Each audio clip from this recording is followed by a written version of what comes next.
ஆந்திர மாநிலம் திருப்பதி ராஜீவ் நகர் விஜயபுரம் பகுதியைச் சேர்ந்தவர் ஜெகதீஷ் பாபு. இவர் ஆந்திர மாநில மதனப்பள்ளியில் நட்சத்திரா என்ற பெயரில் ஹோட்டல் ஒன்றை நடத்தி வருகிறார். இவர் புதிதாக திருப்பதியில் ஹோட்டல் தொடங்க முடிவு செய்தார். இதற்காக 1 கோடி ரூபாய் பணம் தேவைப்பட்டுள்ளது. இதையடுத்து ஆந்திர மாநிலத்தைச் சேர்ந்த சீனிவாசன் என்பவரை ஜெகதீஷ் பாபு தொடர்பு கொண்டிருக்கிறார். அவர் மூலமாக சென்னையைச் சேர்ந்த சிவக்குமார் என்பவர் அறிமுகம் கிடைத்துள்ளது. அவரது ஏற்பாட்டின் பேரில் வேலூர் மாவட்டம் கேவி குப்பம் மாரியம்மன் கோவில் தெருவைச் சேர்ந்த ஸ்ரீராம் பிரபு என்கிற சதீஷ் என்பவர் ஜெகதீஷ் பாபுவுக்கு அறிமுகமாகி இருக்கிறார்.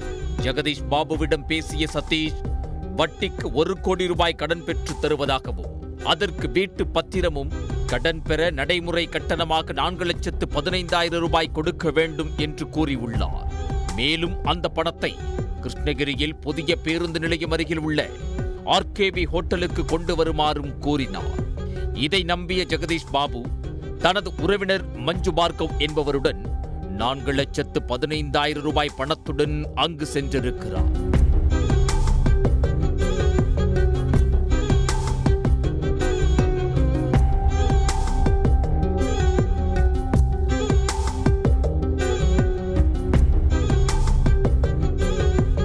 அப்போது காரில் வந்த சதீஷ் ஜெகதீஷ் பாபுவை மட்டும் அழைத்துக் கொண்டு பணம் கொடுப்பவரை பார்க்க சென்றிருக்கிறார். கிருஷ்ணகிரி குப்பம் சாலையில் உள்ள MTV என்ற தனியார் பள்ளி அருகே சென்று கொண்டிருந்த போது திடீரென ஒரு கும்பல் சதீஷின் காரை வழிமறித்து ஏறியுள்ளது. உள்ளே இருந்த ஜெகதீஷ் பாபுவை மிரட்டி அவர் வைத்திருந்த 4,15,000 ரூபாய் பணத்தை பறித்துக் கொண்டு கீழே இறக்கிவிட்டுள்ளது. சதீஷ் கடன் வாங்கி தருவதாக நம்ப வைத்து தன்னிடம் பணம் பறித்ததை நினைத்து அதிர்ந்து போன ஜெகதீஷ் பாபு மகாராஜா கடை போலீசில் புகார் அளித்திருக்கிறார். இந்த சம்பவம் தொடர்பாக வழக்கு பதிவு செய்த போலீசார் விசாரணையை தொடங்கி இருக்கிறார்கள். அதன் தொடர்ச்சியாக சதீஷ் உட்பட அவரது நண்பர்கள் 8 பேரை கைது செய்திருக்கிறார்கள். அவர்களிடம் நடத்தப்பட்ட விசாரணையில் இந்த கும்பல் கோடிக்கணக்கில் பணம் கடன் வாங்க நினைக்கும் தொழிலதிபர்களிடம் பேசி எளிதில் கடன் வாங்கி தருவதாக நம்ப வைத்து பணம் பறித்து வந்தது தெரிய வந்துள்ளது.